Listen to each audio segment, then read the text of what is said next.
Drill, baby, drill, huh? Whatever happened to lowering those gas prices, Donald? We need some. Well, I live out here in Houston, Texas.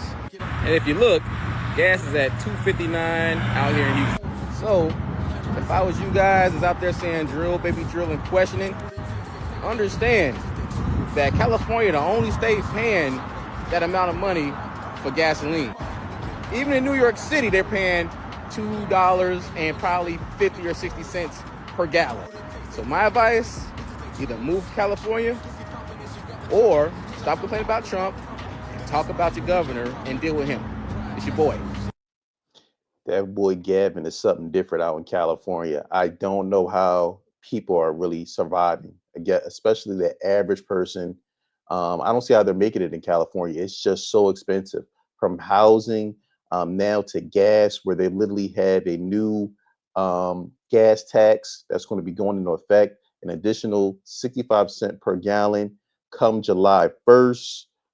It's critical out in California. It is critical. If it was me personally, I would have been moved out the state a long, long time ago. Attention California drivers, expect gas prices to go up starting July 1st.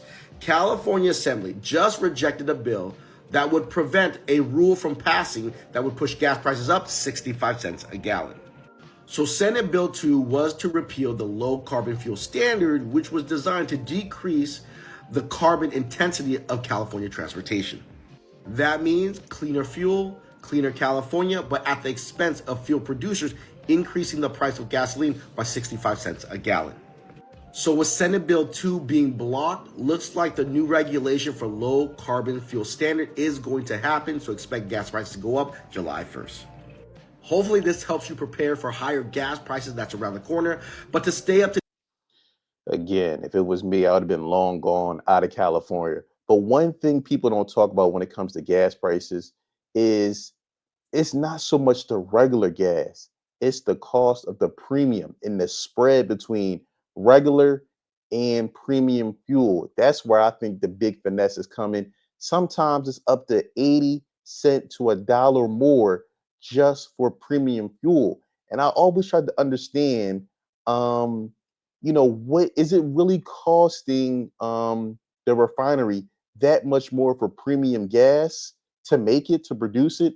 Or is this just a finesse to get more money from the consumer? And also, it seems like more cars now, not only do they recommend, but they require that you put premium fuel in your vehicle. I think that's the biggest finesse that a lot of people are not talking about.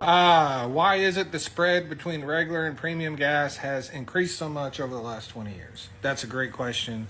I would love to answer it for you. 20 years ago, premium gas was mostly a choice. There wasn't a lot of brands or models that actually required it. And that meant there wasn't a lot of it being used. Today, there's over 50 models of cars that require premium gas. Yeah. And when your car says that it requires premium gas, that's a lot different than you just having the choice between premium and regular. You see, the spread used to be lower because you were making a choice, right?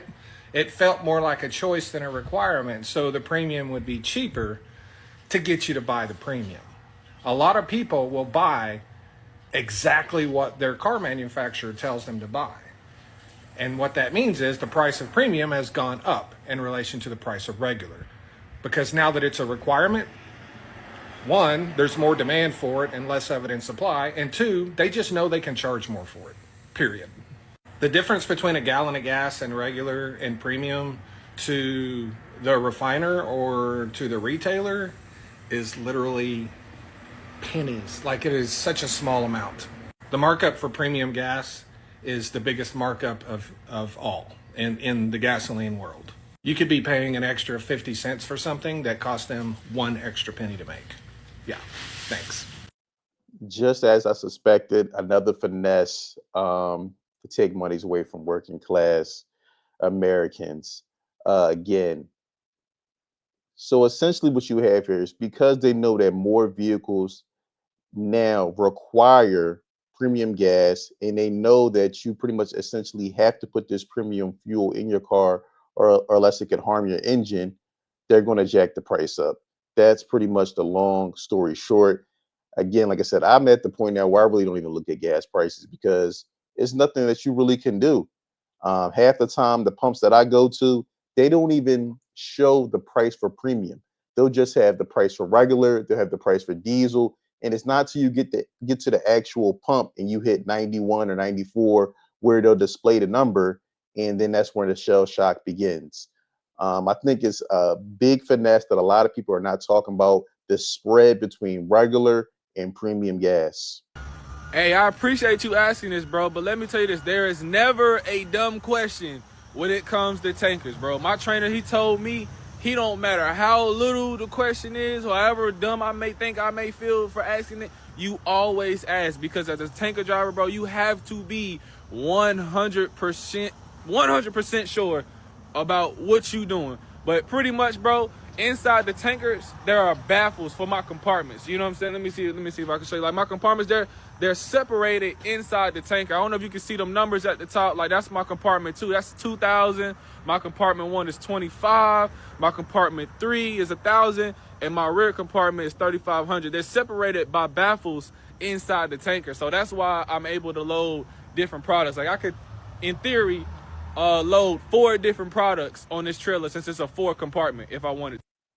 This is good information. Actually, I did not know that there were different various compartments, but when you kind of think about it, it does make sense because I mean, you can't just mix regular gas and premium gas. So there's different compartments on those oil tankers. Thought that'd be something interesting just to add in there, a little tidbit.